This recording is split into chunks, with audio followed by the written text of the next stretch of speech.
Hello दोस्तों। तो आप सभी को गुलाब जामुन जैसी मीठी-मीठी नमस्कार। तो आप सभी का स्वागत है मार्केट लवर्स के इस नए शो में मार्केट का पैचअप या ब्रेकअप। तो सबसे पहले हम आज के दिन का मार्केट का सिनेरियो देखते हैं कि क्या हुआ था। तो सबसे पहले तो मार्केट ओपन होती है 17,150 पे और जैसा कि हमने कल बात करी थी कि 16,900 से 17,000 की रेंज एक मेजर सपोर्ट का काम करेगी।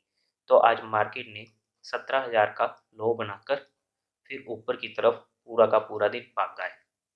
तो अगर आप जैसे कि देखो 15 मिनट कैंडल में हम चलते हैं और वहाँ पर देखो जैसी मार्केट ओपन होती है एकदम से सेलिंग प्रेशर आता है और मार्केट कंटिन्यूसली नीचे जा रही होती है और जैसे ही ये फर्स्ट टाइम पे 70,000 का लो बनाती है 70,000.4 का और वहाँ से हल्का सा रिवर्स बैक करती है तो वहीं से फिर से एक रिट्रेसमेंट करने आती है जहाँ पर मैंने एफ एंड ओ में भी पोजीशन बनाई थी मार्केट की सी में जहाँ पर एग्जैक्ट क्लियर कट एसएल लिया था 17,000 का।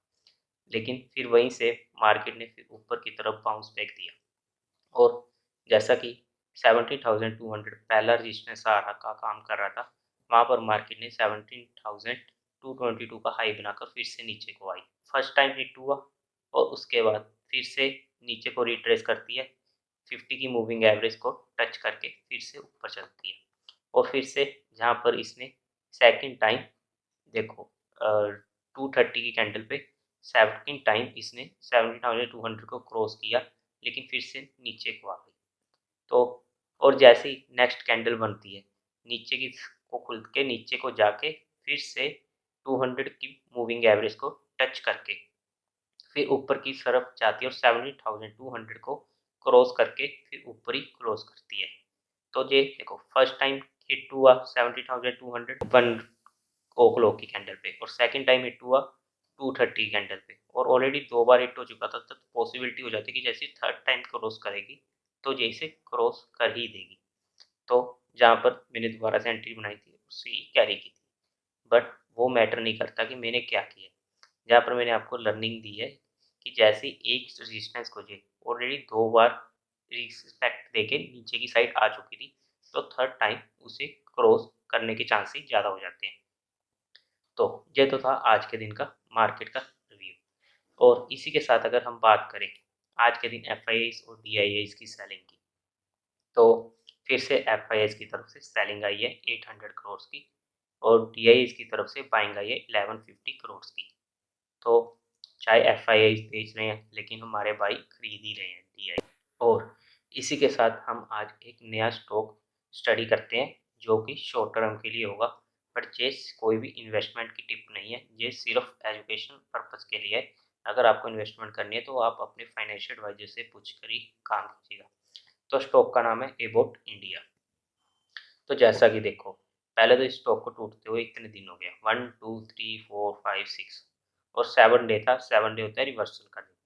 तो जैसे देखो 7 डे पे टूटा, लास्ट डे पे वॉल्यूम अच्छे खासे आए थे, उससे पहले टूट तो रहा था बट वॉल्यूम स्लो थे। लेकिन जैसे ही लास्ट दिन टूटता है जहाँ पे अच्छा माल निकले बट जहाँ पर 7 डे को रिवर्स का साइन हो जाता है जहाँ पर मैंने आज एंट्री बनाई थी और टेलीग्राम चैनल पर बताया भी था। तो मेरी एंट्री बनी थी जहाँ पर 15,900 के करीब और वहीं से ये शेयर लो बना के ऊपर की जर्नी शुरू करता है।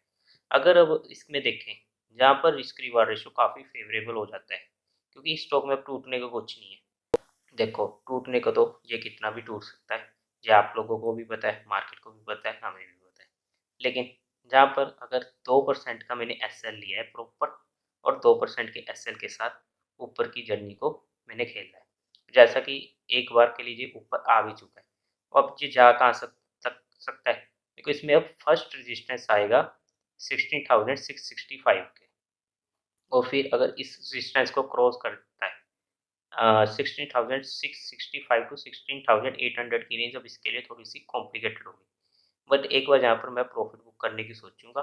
लेकिन अगर क्रॉस कर भी जाता है फिर तो ये आराम से ऊपर की जर्नी स्टार्ट कर सकता है बट एक बार के लिए इसमें मेरा टारगेट यही होगा तो मैं जहाँ पर बुक करने की सोचूंगा।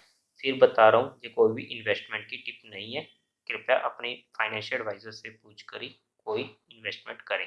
तो अब हम रुचि सोया एफपीओ के सब्सक्रिप्शन का स्टेटस देख लेते हैं क्योंकि ये फाइनल डे था।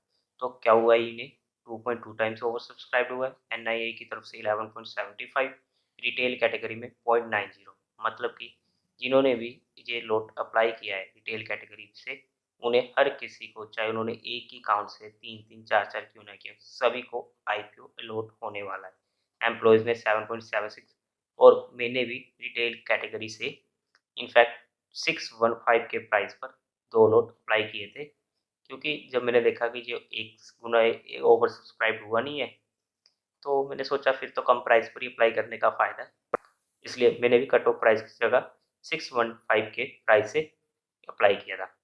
और इसी के साथ अगर हम मार्केट के सिनेरियो का बात करें कि कल के दिन देखो मार्केट में क्या हो सकता है, तो फिर से हम कैंडल पे चलते हैं अपनी।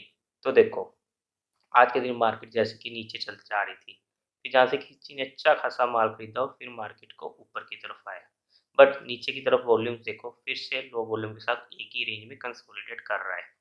1, 2, 3, 4, 5, 6, 7, 7 डेज हो चुके हैं इसे एक ही रेंज में कंसोलिडेट करते हुए। हो सकता है कि 2-3 दिन और लग जाए, बट अब फिर से अपना जो लेवल रहेगा वो फिर से अपना वही रहेगा रेजिस्टेंस का 70,500 का।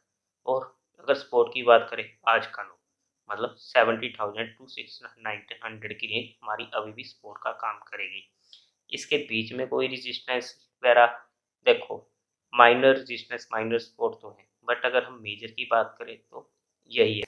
अगर कल की बात करें तो हो सकता है कि कल के दिन भी मार्केट अपसाइड ही मूवमेंट दे, अच्छी खासी गैप अप ओपनिंग भी हो सकती है, या फिर गैप अप ओपन देके फिर वहीं पर ही कंसोलिडेट कर जाए।